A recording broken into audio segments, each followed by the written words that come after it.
Сегодня в стране широко отмечается праздник урожая, олицетворяющий талант и трудолюбие туркменских земледельцев, неприходящую щедрость родной земли. В международном конноспортивном комплексе Ашхабада организовали не только торжественное мероприятие, но и выставку. Успехами поделились местные аграрии. Среди экспонатов хлопок, фрукты и овощи, и даже свежеиспеченные лепешки и национальные туркменские блюда. Также гости стали зрителями национальных туркменских спортивных игр. В нынешнем году в стране выращен богатый урожай белого золота. Замечательную трудовую победу одержали туркменские хлеборобы, выполнив государственный заказ по заготовке продовольственного зерна. Высокими показателями отличились производители плодоовощной и бахчевой продукции.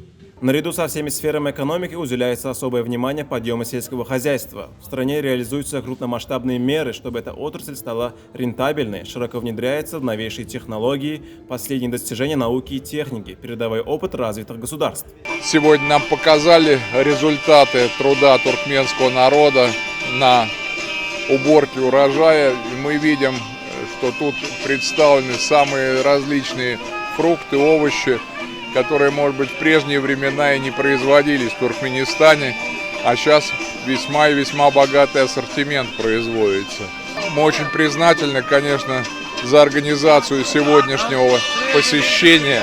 Спасибо большое руководству страны и всем, кто причастен к организации сегодняшнего дня. В честь праздника урожая президент Сердар Бердымухамедов направил приветственное обращение к доблестным труженикам села, мастерам урожаев и народу независимого нейтрального Туркменистана, в котором отмечается большой смысл проведения праздника на государственном уровне в атмосфере грандиозного торжества. В честь праздника в Международном Ахалтекинском конно-спортивном комплексе состоялись праздничные скачки. Свою стремительность, скорость и резвость на различных дистанциях показали знаменитые ахалтекинские скакуны. В каждом из 5 забегов участвовали по 9-10 лошадей. Первым к финишу пришел скакун по кличке Гутлыхан. Он принадлежит Ахалтекинскому конному комплексу президента Туркменистана. Ему понадобилось чуть больше 2 минут. За победу в скачках наездник получил 100 тысяч манат. После соревнований состоялась торжественная церемония награждения победителя состязания. Все получили ценные призы.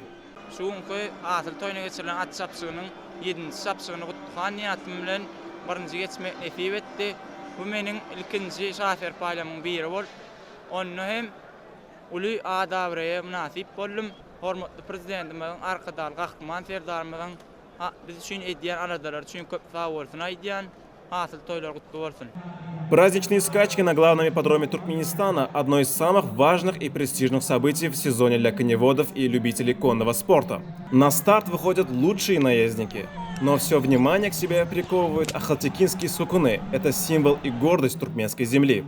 Также сегодня в рамках мероприятий, приуроченных к празднику, состоялось торжественное открытие современной конюшни для содержания 600 ахалтекинских скакунов, расположенной вблизи Международного ахалтекинского конно-спортивного комплекса в живописных предгорьях Капитдага. Территория строения почти 15,5 гектара. Комплекс включает в себя ветеринарный корпус для наблюдения за здоровьем лошадей и склад для кормов. А также здесь есть конюшня, предназначенная для содержания 40 жеребьевых кобыл, и 2 конюшни, каждая рассчитана на 60 лошадей, 5 конюшен на 88 лошадей и другие соответствующие сооружения. 667'den atxanalar yerleşip dürlü bölümlerden ibaret. Yani otin bölümü bizim häzirki wagtda yerleşen bölümü veterinariya bölümü. Veterinariya bölümünü ilkinji nowatda ahardaki bedewlerimizin baş sağlığını gorap saklamak üçin, olardan sagdyn nesil almak üçin, howra goýulýan tohum atlary şeýlede tohum baytallary yetiştirmek üçin we saklamak üçin şu ýerde ähli şertler döredilýän veterinariya bölümünü, yani ultrases otogyýa, umumy gödökçülük bölümleri, ya bolmasa ýörüýte barlygyny enjamlaşdyrylyp, döwrewap enjamlar bilen, dünýäniň bir iň soňky gazananlary bilen, döwrewap tehnologiýalar bilen enjamlaşdyrylan ähli bir enjamlar arkaly şu şertler gödöňde tutun. Ine şular ýaly ajaýyp şertler döredip berýän biz ýaş günärmenlere bir münasip zähmet çekmäge, halal işlemäge döredip berýän ähli şertlerine gahrman arkadaly gahrman serdarymyza tüýsüremizden sag bolsun. Также участникам церемонии открытия показали самых красивых ахалтекинских скакунов. Ахалтекинские скакуны – раритетная и малочисленная порода. В мировых масштабах поголовье едва ли превышает отметку в 10 тысяч. При этом Туркменистан по-прежнему основной держатель этой породы.